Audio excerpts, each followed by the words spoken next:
Welcome to Moments with Marianne. This is your host, Marianne Pastana. And we're here today with special guest, Richard Rosen, who's here to share with us his new book, Yoga by the Numbers, the Sacred and the Symbolic in Yoga Philosophy and Practice. So it's common knowledge that numbers play a meaningful role in the philosophy of many spiritual traditions. But did you know this also applies to yoga? Today's discussion with Richard is going to be very enlightening. Richard Rosen began his practice with Hatha Yoga in the 1980s in Berkeley, California. In 1982, he enrolled in the teacher training program at BKS Yoga Institute in San Francisco, graduating in 1985. 2 years later, with a couple of his friends, he co-founded the Piedmont Yoga Studio in Oakland, which closed its doors for the last time after 27 years in 2014. Richard is a contributing editor at Yoga Journal and has authored 4 books with Shambhala Publishing. So let's welcome to the show, Richard Rosen. Thank you for having me. What an honor it is to have you here and to talk about your new book. What inspired you to write this? I was for many years associated with Georg Furstein. I'm not sure if you're familiar with him. He was one of the most respected yoga scholars in modern times. And Georg wrote over 30 books on yoga and tantra and other subjects. And one day I happened on a book he wrote, was titled Spirituality by the Numbers. And it got me thinking about yoga and numbers. So I decided there was some worthwhile stories about the numbers. So I proposed the idea to Shambhala. And they gave me the go-ahead, and here we are today. Well, I am just delighted that you've written this book. There's so much great information in it. So your book title is Yoga by the Numbers. What does that really mean? Well, yoga has a penchant for numbers, 5 of these, 10 of those. Sometimes the numbers are just numbers. But since yoga was once strictly an oral tradition, even after numbers had been introduced in India, numbering things help the yogis remember a collection of specific teachings. 5 is quite prevalent, presumably because in a pinch we can count on it. We can count it on our fingers. But also, numbers often add a symbolic meaning to the numbered items.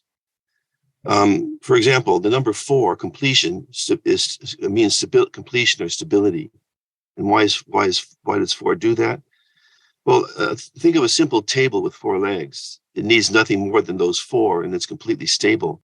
So, for example, there are several prominent yoga texts with 4 chapters, the Yoga Sutra, for example, or the Vedanta Sutra that further divides the chapters into 4 parts. This announces that though the text might be interpreted in various ways, it's complete in itself and can't be added to or subtracted from. Yogis are also fond of huge numbers, very large numbers. There are, according to one text, 8.4 million asanas taught by Shiva. It's a number obviously meant to create a feeling of awe and humility. But then the yogis usually begin to pare the number down slowly to make it accessible to humans. So from 8.4 million asanas, that gets pared down to 84, then 32, then 4, and then finally 1. And this in turn generates a feeling that the one asana that's left out of 8.4 million is a distillation and a great value then is attached to that asana or whatever's left over at the end. That's just fascinating. And before we go too far down the road, I would love for you to explain the difference between a number and a numeral. That's easy. A number is something you hold in your hand. And when you write that down on a piece of paper or whatever, it becomes a numeral. So I think technically the book should have been called Yoga by the Numerals, but that was too complicated. Well, it's fascinating how you've brought all this together, and I was very impressed with this. So you're talking about the numbers. Let's talk about the number 0. What That's a good one. significance does that one hold? Well, it's interesting. The English word 0 comes from an Arabic word. I can't pronounce it, but it's spelled Sifr. And this in turn derives from a Sanskrit word for 0 with shunya. The Hindus, yogis, know the supreme self as Brahman, which derives from a verb meaning to grow or increase. However, paradoxically, or it might be anywhere but in India, one of the names of Brahman is Shunya, or void. But here the plot thickens.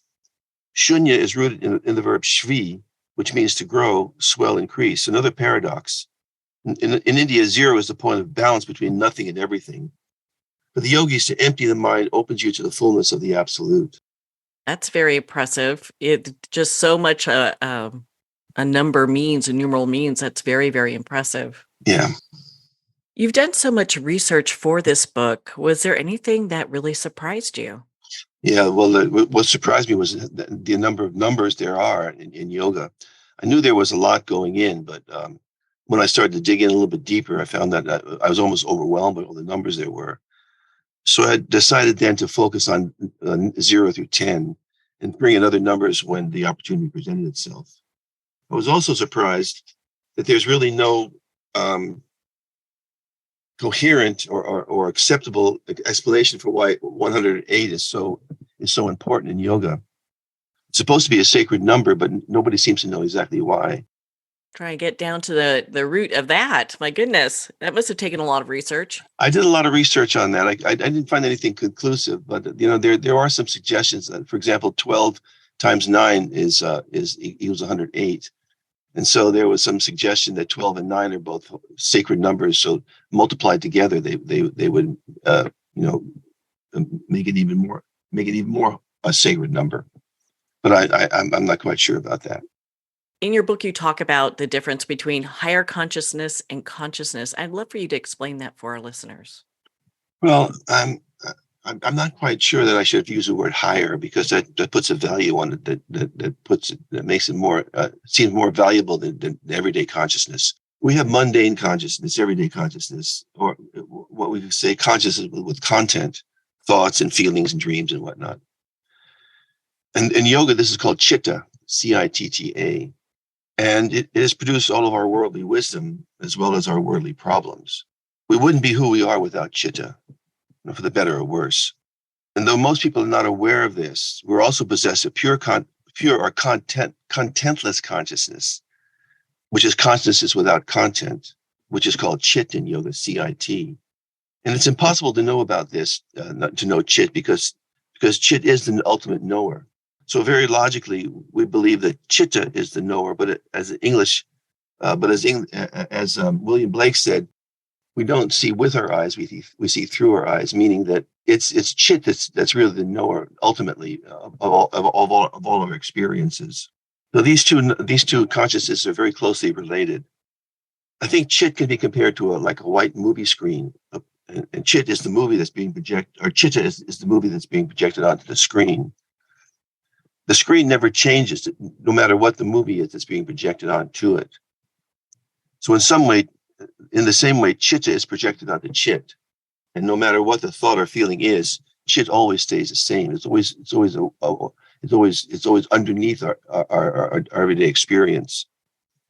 Now, the ideal would be for us to be rooted in chit, in the background consciousness, witnessing the movie being played out both outside ourselves and inside, without judgment or expectation. This kind of witnessing, if practiced assiduously, has the potential to transform the nature of chitta. Nothing actually needs to be done, although perhaps combined with other yoga practices, the process of transformation might be speeded up. So I'm trying to say that chitta is really is in the foreground of our awareness. Chit is in the background, which is really the observer of everything we see and do and think. And yoga really wants us to get in touch with this background awareness, to be more conscious of ourselves as the white screen, as the receptor of all these outside impressions.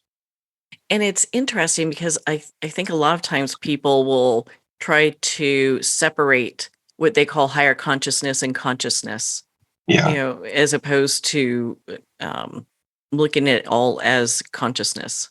Well, there's a lot to be said for everyday consciousness. I mean, it's produced our world and who we are.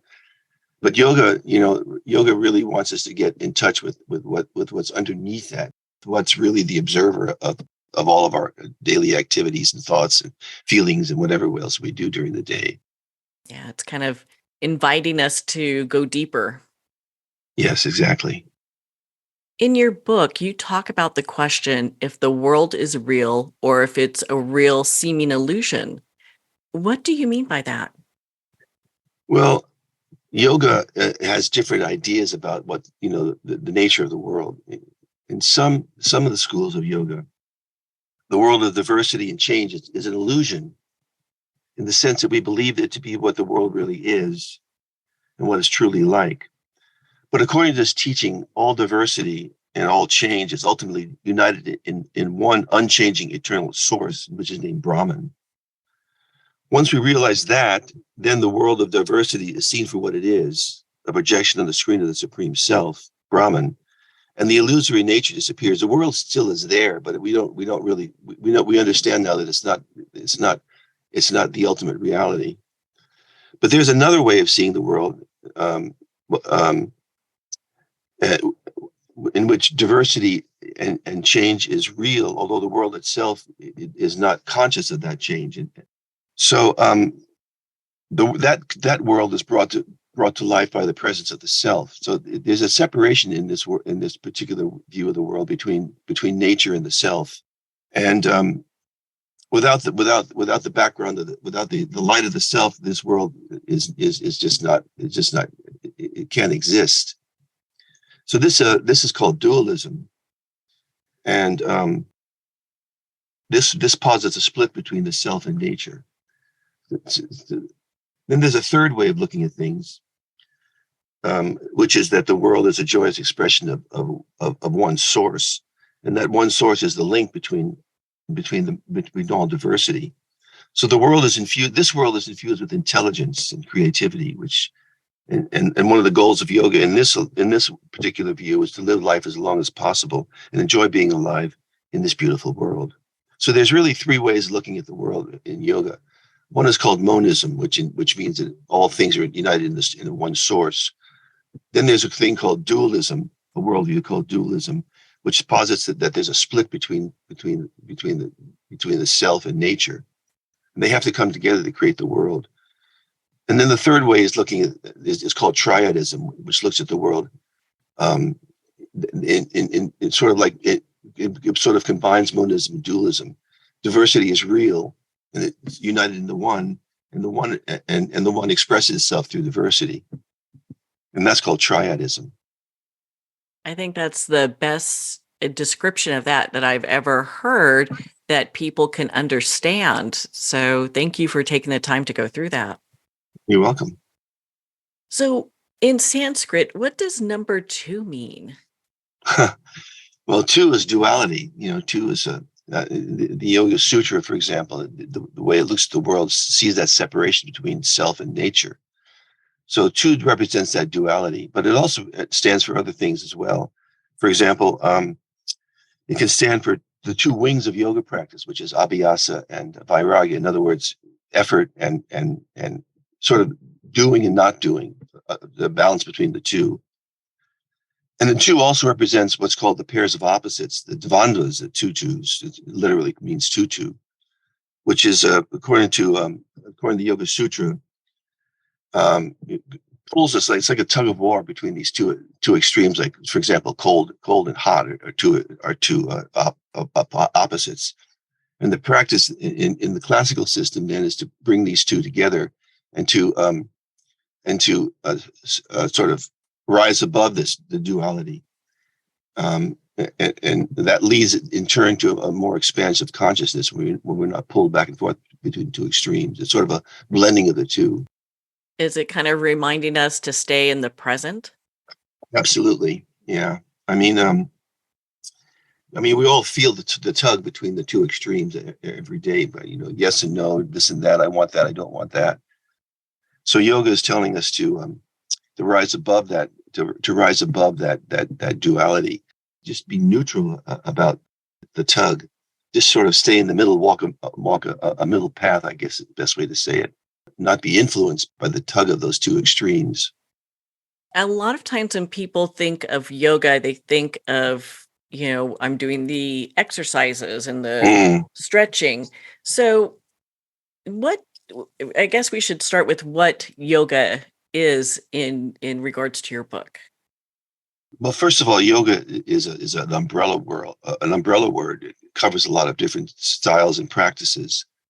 So it's really hard to say. It's like the word dog. There's just all sorts of kinds of different dogs. So there's all kinds of different yogas. So it depends on what kind of yoga you're talking about to get any kind of sense of what's going on. Some yogas are very body based, like Hatha Yoga is very, very physically based. But other yogas are based in consciousness, like the Yoga Sutra, classical yoga. There's really no asana in there at all, except for a sitting asana for meditation. The book is trying to express the idea that there are all these different numbers that express all these different ideas, and try to cover the range of different practices in yoga. I think that this is such a good, for many people, introduction of what yoga can be as well. Not just, how you talk about Hatha Yoga, where there's the movement of the body, but also when we look at the sutras, numbers, it covers a lot more. Well, I hope so. Yeah. All yoga is geared to answer the one question: who am I? I mean, that's the basic question in all yoga schools. But they all go about it in different ways to find the answer to that question. So earlier we talked about the number 4 in Sanskrit. So where do we find this in yoga? Well, I mentioned earlier, I think that there a couple of significant texts in yoga history have 4 chapters, and that indicates that the book is complete in and of itself. Even one of the books with 4 chapters even subdivides the chapters into 4 parts, each chapter. There's lots of 4s all throughout Hindu teaching. For example, there's 4 ages in every yogic site, in every world cycle. There's just lots of 4s in all through yoga. In your book, you talk about Shiva and Shakti. So how do these Hindu deities associate with numbers? It's interesting because Shiva and Shakti are 2 sides of the same coin. Shiva is the masculine principle. Shakti is the feminine.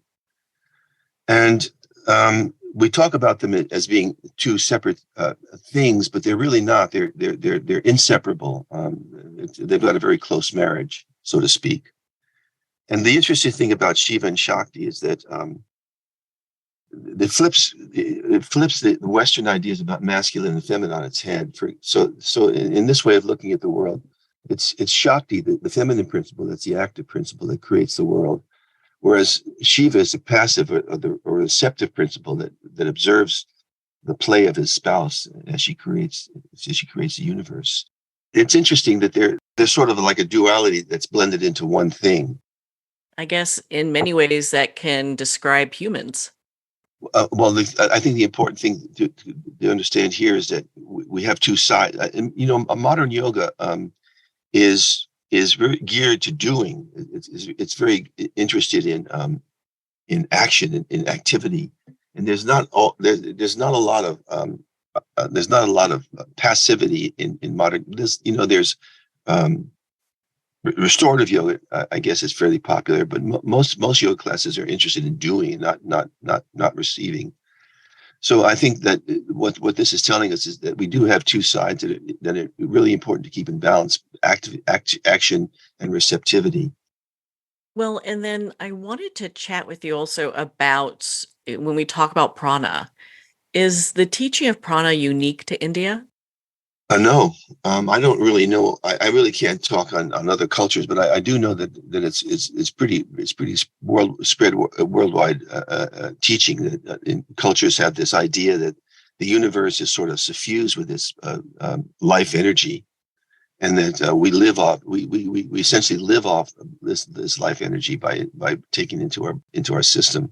It's not unique to India by any means. There's teachings about universal energy all over the world at all times and all places, but I don't know enough about the other modalities to really say anything intelligent about it. Prana in India it's seen to suffuse the universe, and it's for Hatha Yoga. Prana is the energy of transformation. Well, that's pretty interesting. I didn't know that until I started to get into your book. I was like, "Ooh, okay," because you cover so many different things that I think people would really be amazed by. And one is the word guru. Wait, what's the deeper meaning to that? Oh yeah, guru is a good one. In the old days, yoga was strictly an oral tradition. It was passed on from teacher to student by word of mouth. Firstly, because there was no writing in India until maybe the 4th or 5th century. But even after writing came in, it was still customary for the teachings to be passed on orally, because it recreated the initial teaching of the deity, sending down the sacred word at the beginning of each world incarnation. So guru, well, I should say that in yoga, they take words and they separate them out. They have a literal meaning, but they also have a figurative meaning or symbolic meaning. And then they do that. They create that meaning by separating the syllables out and giving the syllables different significant meanings, so that the figurative meaning adds some new dimension to the literal meaning. So the literal meaning of guru is weighty, heavy. He's heavy with spiritual knowledge. But then what they do is they take those two syllables, gu and ru, and they separate them out and assign different meanings to the two syllables. So, for example, in the most common example is gu means darkness and ru means light. So guru is the person who leads you from darkness, from self-ignorance to self-realization. But there's also let me think.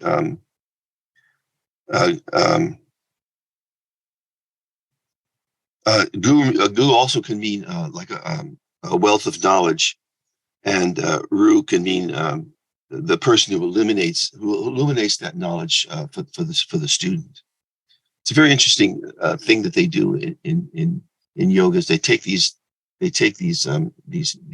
words and they separate them out and give them meanings. Like for example, the word hatha is separated into two syllables, ha and ta, and ha is signified as sun and ta is signified as moon. Neither of which mean that literally. But the ha and the ta then indicate the two opposing energies in the body, the heating energy, the solar energy, and the cooling energy, the lunar energy. And that, as I mentioned before, about those are two opposites that are brought together in Hatha Yoga and balanced out in the central channel. It's just so interesting how all these words and everything has such a deeper meaning. I can understand. Yeah, it's a lot. That's right. It's one of the reasons why Sanskrit is so important, to have a little idea about how to find things in a Sanskrit dictionary. Anytime you read a yoga text in English, there's lots of things that are missing. The words are what are called polyvalent. They have very different meanings, and so it's really impossible for any translator, no matter how good the translator is, to get all the meaning of a Sanskrit word into one English word. A lot gets left out, and so I always encourage my training students to figure out to learn how to use a Sanskrit dictionary. It's really not that difficult, and be able to find out these deeper meanings for themselves. It adds a really new dimension to the practice. Do you often read Sanskrit and then it has one meaning and then you go back later and it may have a different meaning that applies to you at that time? Absolutely. I bought this text one time that I think at the Hatha Pradipika, and it had the original Sanskrit, the Devanagari, and it had the English translation, but it didn't have a transliteration. In other words, the Sanskrit wasn't put into Roman alphabet. So I decided to do it myself. And as I was going along, they were talking about how the yogi should set up his practice space. And they mentioned building a Vedi, a VEDI, which is a platform for practice. But it was very unusual because the platform is usually called an asana, which is which means seat. Asana was originally designated the platform the yogi sat on, and only later became the name for the position the yogi took on the platform. Anyway, I found the word Vedi instead of asana, and I decided to look that up. And as it turned out, a Vedi is an altar, and so the implication is in that text that the yogi is like a priest sitting on an altar, and he's also not only leading the sacrifice, but he's also what's being sacrificed in the practice. So the translator, who's one of the really best translators around, translated Vedi as platform, which is literally true, but it missed all that underlying signification. It really just invites us to dive into it personally and see what the sutras are saying for us. Absolutely. Is that the same with everybody? That it's for them to dive into the sutras to see what's there for them? Well, it depends on what kind of a student you are for yoga. I mean, a lot of people are just in it for the exercise, which is nothing wrong with that at all. Yoga done properly is terrific exercise. It's also very therapeutic at times. But it's funny. Yoga is sort of like this stealth, sort of sneaks up on you. People come into the practice just interested in getting, stretching out their hamstrings or getting stronger, releasing the stress. But after a while, the yoga starts to work on them in such a way that they begin to be more curious about the background of what they're doing, and they begin to look into different books and texts, and they become more interested in the teachings behind the asanas. And sometimes it leads to very interesting transformations in their lives. I can imagine. My goodness. Well, and with all the research that you've done on this book, which is heavily researched, is there something that you'd like to share with us and our listeners? I just think that the numbers themselves can be very interesting. It's not very common to really think about the numbers and what they're supposed to mean and what they're supposed to do. Sometimes, like I said before, numbers are just numbers. In an oral tradition, numbers help to organize different kinds of teachings and help the students remember what was being taught. But numbers also have that symbolic dimension, which adds a whole new meaning to the practice. And I think it's really important to understand that numbers tell a story, just like words tell a story. Numbers tell a story too, in certain ways. So, Richard, where can our listeners connect with you and be part of your community and learn more about your work? Oh, that's very nice of you to ask that. I have a website, Richard Rosen Yoga, and I teach in Oakland at Nest Yoga, which is a wonderful little yoga school on Piedmont Avenue in Oakland. And I have an Instagram somewhere, but my daughter keeps track of that. But I'm not really heavily involved in the internet, in social media. Well, Richard, thank you so much for taking the time to be on the show with us here today. Well, thank you for having me. It was really a great pleasure.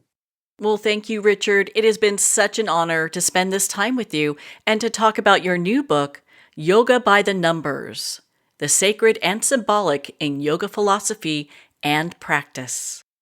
Yoga by the Numbers is available at Amazon, Barnes & Noble, and everywhere books are sold. And if you don't see it on the shelf, just ask for them to order it, and please support our indie bookstores. You can also purchase this book from the publisher at Shambhala Publications at shambhala.com. Well, on that note, we're going to pause here for a quick break, and we'll be right back after this message.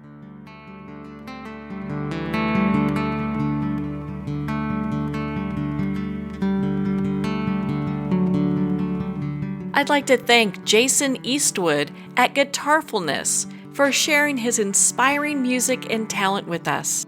His music is known worldwide for cultivating atmospheres of harmony, inner peace, and clarity. Visit Jason's website at guitarfulness.com. Join his newsletter, be part of his community, and download his music.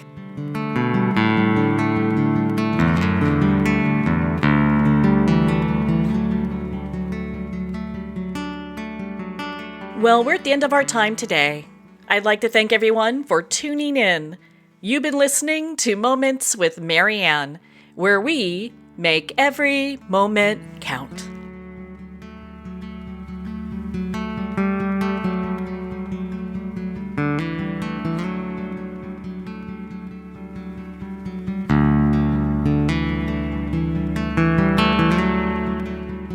In a single moment, your life can change. Moments with Marianne is a transformative hour that covers an endless array of topics with the best of the best. Her guests are leaders in their fields, ranging from inspirational authors, top industry leaders, and business and spiritual entrepreneurs. Each guest is gifted and a true visionary, a recognized leader in her own work, and while teaching others to develop, refocus, and grow, Marianne will bring the best guest and sometimes a special surprise. Don't miss this. You never know just which moment will change your life forever. Make sure to tune in and visit momentswithmarianne.com for more information.